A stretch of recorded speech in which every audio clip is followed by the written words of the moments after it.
ಅರೆ ಈ ಕಡೆ ತಾಳೆ ಇಲ್ಲ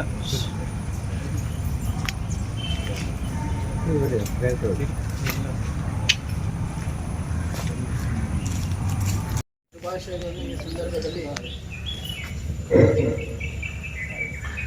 ಅನೇಕ ಸ್ವಾತಂತ್ರ್ಯ ಯೋಧರಿಂದ ಬಂದಂತಹ ಈ ಒಂದು ಸ್ವಾತಂತ್ರ್ಯ ನಾವು ಅದನ್ನು ಕಾಪಾಡಿಕೊಳ್ಳುವುದು ಅತ್ಯಂತ ಮುಖ್ಯವಾಗಿದೆ. ಅದನ್ನು ನಮ್ಮ ಕರ್ತವ್ಯಗಳು ನಾವು ಪಾಲಿಸಿಕೊಂಡು ಬಂದಿದ್ದೇವೆ. ನಮ್ಮ ಇಡೀ ವಿಶ್ವದಲ್ಲಿ ಒಂದು ಭಾರತ ಒಂದು ವಿಶ್ವ ಅಗ್ರಮಾನ್ಯ ರಾಷ್ಟ್ರವಾಗಿ ಹೊರಹೊಮ್ಮುತ್ತಾ ಇದೆ. ಇದಕ್ಕೆ ಪ್ರತಿಯೊಂದು ಪ್ರಜೆಯ ಒಂದು ಕರ್ತವ್ಯಗಳು ಅದನ್ನು ನಿಭಾಯಿಸ್ತಾ ಇದ್ದಾರೆ.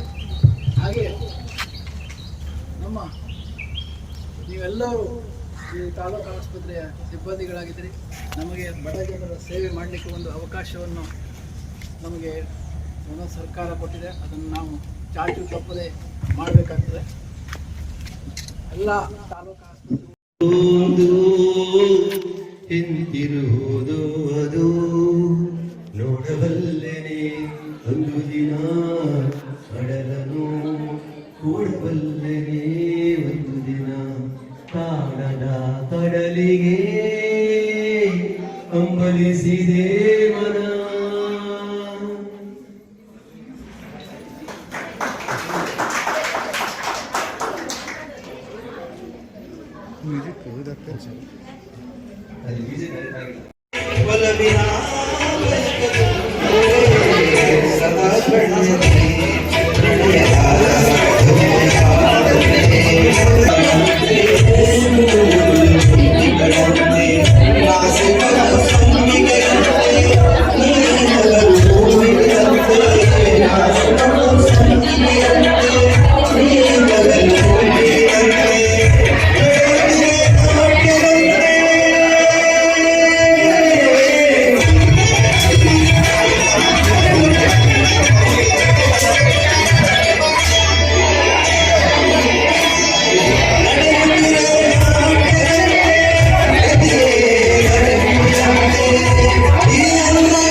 ಇವತ್ತು ಕುರ್ಚಿ ಕೊಟ್ಟಂತೆ ನೋಡೋಣ.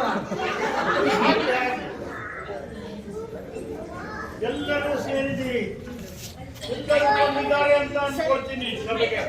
ಆದ್ರೆ ಕೆಲವರು ಕಾಣ್ತಾ ಇಲ್ಲಲ್ಲ ಮಹಾರಾಜ.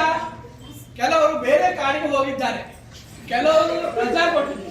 ನಿಮ್ಗೆ ಗೊತ್ತಿರುತ್ತಲ್ಲ, ಬಹಳ ಮಂದಿ ರಜಾ ತಗೊಂಡಿದ್ದಾರೆ. ಎಂತೆಂತಾದ್ರೂ ರಜೆಯನ್ನು ನೀವು ದಯ ಪಾಲಿಸಿದ್ದೆ. ಮತ್ತೊಬ್ಬರು ಕೆಲವರು ನಮ್ಮ ಪರ್ಮಿಷನ್ ತಗೊಂಡು ಹೋಗಿದ್ದಾರೆ. ಈ ಸಭೆ ಯಾವ ಉದ್ದೇಶಕ್ಕೆ ಕರೆದಿತ್ತು?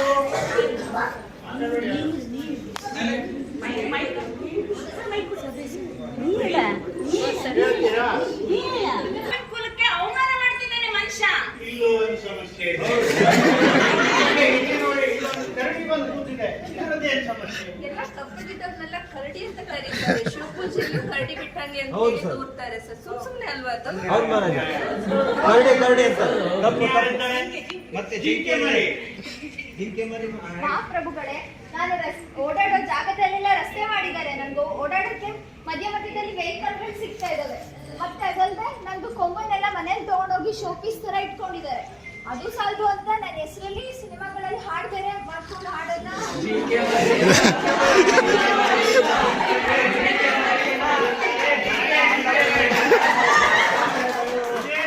ರಾಜ್ಯಸಭೆನೋ ಏನಿದು ಅಥವಾ ಏನು ಕ್ಷಮಿಸಿ ಓಡಾಡಿಗಳ ಕುಣಿತಾನ ಇದು?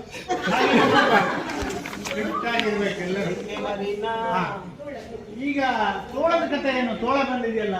ಯಜಮಾನ್ರೆ ತುಂಬಾ ಕೆಟ್ಟವರನ್ನು ತೋಳ ಅಂತ ಬೈತಾರೆ. ಹೌದು ಹೌದು ಹೌದು ಅಲ್ಲ ಸರಿ ಹೇಳಿರ್ಬೋದು ಅಂತ. ಈಗ ಮನುಷ್ಯನಿಂದ ಬಹಳ ಅನ್ಯಾಯ ಆಗ್ತಾ ಇದೆ ಅಂತ. ಹೌದು ಹೌದು ಆದ್ರೆ ಪ್ರಭು ಹುಲಿನ್ ಮಾತ್ರ ಯಾರು ಬೈಯೋದಿಲ್ಲ. ಹೌದಾ? ಹುಲಿ ಯಾವಾಗಲೂ ಹುಲಿನೇ. ಹುಲಿ ಯಾವಾಗಲೂ ಗುಂಪಲ್ಲಿ ಬೇಟೆಯಾಡುದಿಲ್ಲ, ಅದು ಬೇಟೆಯಾಡುದು ಒಂಟಿಯಾಗಿ ಬೇಟೆಯಾಡುದು.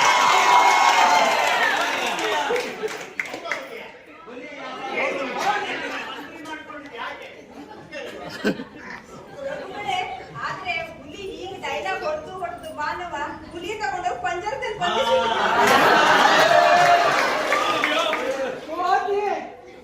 ಅಷ್ಟರಲ್ಲಿ ಈ ಮೊಲ ಬಂತು, ಒಳ್ಳೆ ಸಾರಿ ಸಿಕ್ತಳೆ, ಕೈ ಹಾಕಿದ್ದೆ ಇದು ಬಂತು. ಇದು ಈಗ ನಾವು ಯಾಕೆ ಸೇರಿದ್ದೀವಿ ಅಂತ ನಿಮ್ಗೆ ಗೊತ್ತಿದೆಯೋ? ಇಲ್ಲ ಗೊತ್ತಿಲ್ಲ ಮಾವು. ನಿನ್ನಿಂದ ಬಹಳ ಅನ್ಯಾಯ ಆಗ್ತಾ ಇದೆ.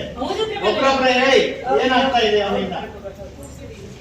ಬಹಳ ಅನ್ಯಾಯ ಇವರನ್ನ ಬಿಡಬೇಡಿ ಬಿಡಬೇಡಿ ಮಹಾಸ್ವಾಮಿ. ಇವರು ಜಗಳ ಯಾವಾಗಲೂ ಬೈತಾ ಇರ್ತಾರೆ. ಹೇಳು, ಶಿಕ್ಷೆ ಬೈ ಅವರಿಗೆ. ಬಿಡ್ಲಿಕ್ಕೆ ಕರ್ಕೊಂಡು ಬರಲ್ಲ ನಾನು. ಇದರಲ್ಲಿ ಹೇಳ್ತಿದ್ಯಾ? ಚಂದ್ರಾಣಿ ಬಂದು ಒಂದು ಗೋಡಿ ಇಟ್ಟಲ್ಲ, ಬೆಳಿಗ್ಗೆ ಸಂಜೆ ಬಂದು ಎಲ್ಲ ಕೂಡ ಒಪ್ಪ ಮಾಡ್ಬಿಟ್ಟು ಆಹಾರ ಏನ್ ಮಾಡಕ್ಕಾಗುತ್ತೆ?